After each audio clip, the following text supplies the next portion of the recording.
Acheter un immeuble à revenu, c'est comme avoir une entreprise. Et dans ce sens, une des considérations principales est la notion de profit.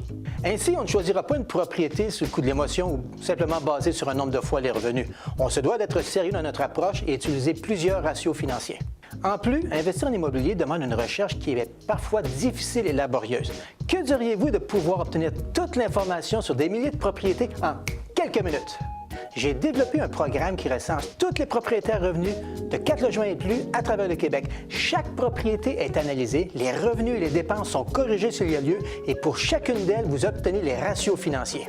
En plus, pour faciliter votre démarche, le programme vous permet de faire une recherche selon vos critères et le rendement que vous désirez obtenir et classerait les propriétés selon une codification en nombre d'étoiles. C'est un programme unique, un rapport gratuit et mis à jour quotidiennement qui vous est livré par courriel et qui vous permettra de dénicher les opportunités d'investissement les plus profitables. Offrez-vous la chance d'être plus rapide, rentable et efficace. Permettez-moi de vous accompagner dans votre recherche ou dans la mise en marché d'immeubles locatifs. Mon nom est Michel Bouchard et il me fera grand plaisir de vous accompagner. À bientôt! Bienvenue à une autre émission de La Voix du succès. Comment ça va, Cathy? Merveilleusement bien. Ça va très bien. On a eu la chance d'avoir une belle vidéo. Oui. On a Michel Bouchard. Comment ça va, Michel? Ça va très bien, merci Courtier, beaucoup. en plus, inventé un logiciel. Parle-nous un petit peu de cette belle aventure. Comment ça a commencé exactement? En fin de compte, je suis tombé dans le domaine immobilier pour essayer de résoudre certains problèmes. OK. Pas pour faire du courtage en tant que tel, c'est pour régler des problèmes. Et ça fait déjà 15 ans que je suis dans le domaine. Et puis, dernièrement, dans la dernière année, année et demie, j'ai décidé d'y aller à fond de train dans l'immeuble à revenus. Et pour faciliter le travail des investisseurs, des courtiers qui travaillent dans l'immeuble à revenus, puisque c'est un domaine là, qui est assez compliqué. C'est beaucoup de chiffres, beaucoup de calculs qu'on doit faire. Il y a beaucoup de calculs à faire. Ah oui, ça n'arrête pas, ça n'arrête pas. C'est là-dedans que je me suis dirigé pour essayer de simplifier leur approche puis leur travail. Donc, c'est merveilleux. Si je comprends bien, vous avez inventé un logiciel qui permet de contrer toutes les difficultés pour les investisseurs qui décident d'acheter la bonne propriété à revenu pour eux. Exactement. Es-tu ingénieur en formation? Non, on pourrait dire que je suis une espèce d'obélix. Je suis tombé dedans quand j'étais petit. Ah, OK. Et puis, j'ai créé ça, là, pas à temps perdu, parce que lorsque je suis tombé dedans vraiment. OK. Fait que j'ai décidé de monter ça de toutes pièces. Fait que j'ai regardé les problématiques, parce qu'il y a des grosses problématiques dans l'immeuble à revenus. Les gens vont acheter au départ, selon la même, enfin, comme on achète une propriété résidentielle. Okay. Les émotions embarquent. Et c'est la dernière chose qu'on doit faire. souvent les émotions. Ah oui, dans l'immobilier, c'est les émotions à plein. Mais dans l'immeuble à revenus, il ne faut pas acheter ça. Il faut acheter selon les profits. C'est une business qu'on a. Donc, tu as un logiciel qui calcule ça. Oui, carrément. Okay. Mais le logiciel, lui, là, doit travailler avec une base de données.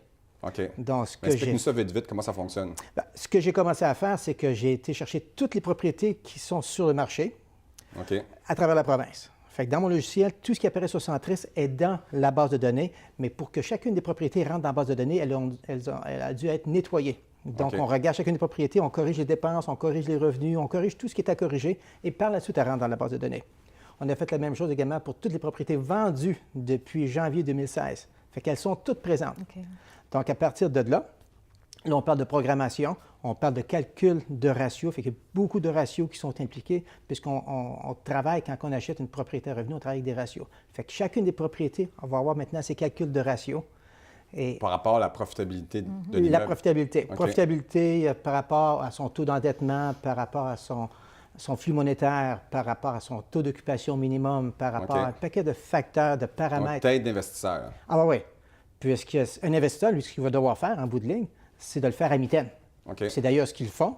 Et puis là, ils vont se buter à des données qui sont manquantes, à de la recherche qui prend un temps fou, à des retours d'appel qui ne se font pas, à des gens qui n'ont pas les compétences pour leur répondre.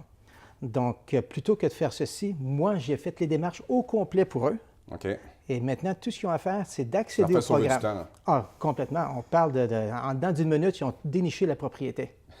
Mais on entend souvent dire qu'on a acheté 12 fois les revenus d'une propriété. Est-ce que c'est une bonne façon d'acheter? C'est quoi 12 fois, 15 fois? Tu as acheté 15 fois? Ouais, ça coûte 100 000, tu l'as acheté 150 000? Je ne sais pas. Là. Ouais, ça pourrait ressembler à ça. Si on dit 10 fois les revenus, fait qu'on dirait les revenus sont 50 000, je l'ai acheté pour 500 000. OK. Mais c'est une façon d'opérer, ça ne fonctionne pas. Parce que si on compare rapidement, là, deux propriétés de 500 000, une qui n'aurait pas de dépenses et l'autre qui aurait des dépenses de 100 000 donc c'est différent. Ouais. Donc, on ne peut pas dire que c'est le même prix. OK. Donc, ça ne fonctionne pas. Fait que ce système-là, de nombre de fois les revenus, je ne touche même pas, c'est pas valable. Mais on y va, par exemple, avec ce qu'on appelle le taux de capitalisation. On va y aller avec un taux de rendement sur le net. Okay. On y va avec, comme je dis, le taux de minimal d'occupation, ce qui est un petit peu comme le point mort pour une entreprise. Fait qu'on peut savoir combien je dois avoir de loyer. Je pense que tu es le seul à faire ça aussi. Ah oui, mais je suis le seul, je pense, qui est obsédé puis maniaque. Puis qui est assez le fou de dire, je prends chacune des propriétés. On parle de près de 6 000 propriétés que j'ai dû analyser une à la fois. Toutes dans un logiciel, oui. Là, tu... Beaucoup de travail. C'est ceci. Puis à tous les jours, toute cette base de données-là est remise à jour. Okay. Fait qu'on a toujours les nouvelles données, les changements de prix, celles qui sont vendus, tout est réactualisé. Tantôt, dans notre vidéo, on a tout expliqué ça aussi. Hein. Ah oui, mais c'est vraiment... C'est vous qui faites toutes les recherches puis qui mettez le logiciel à jour? Oui, absolument. En fin de compte, j'ai automatisé certaines fonctions. Et puis, mais lorsqu'on commence à l'utiliser, c'est vraiment là, tout ce que l'investisseur doit faire, c'est dire, je choisis une région, je choisis la grosseur de la propriété, voici la mise de fonds et voici le rendement que je veux. Parfait. Aussitôt qu'il a fait ça, ça marche. Dis-moi, Michel, où est-ce qu'on peut te retrouver? Tu as un site Internet, j'espère? Le site Internet, on est en train de le monter. Okay. J'ai un site Internet en tant que courtier, mais ce n'est pas là-dessus que j'aimerais que vous alliez me trouver. On est en train de monter de quoi pour notre programme qu'on appelle le qualificateur. Fait qu'on va avoir de quoi là, très bientôt. Actuellement, soit par courriel, soit par téléphone, il n'y a pas aucun problème. Ça va t'afficher en bas de l'écran. C'est ça, fait que vous pouvez m'appeler à n'importe quel moment, soit par texto. Bien, merci beaucoup, Michel, de venir à notre émission, puis sûrement qu'on va se revoir bientôt. Bien, ça me fait grand plaisir. Merci beaucoup. Que nous, on se retrouve dans quelques instants avec notre prochain invité.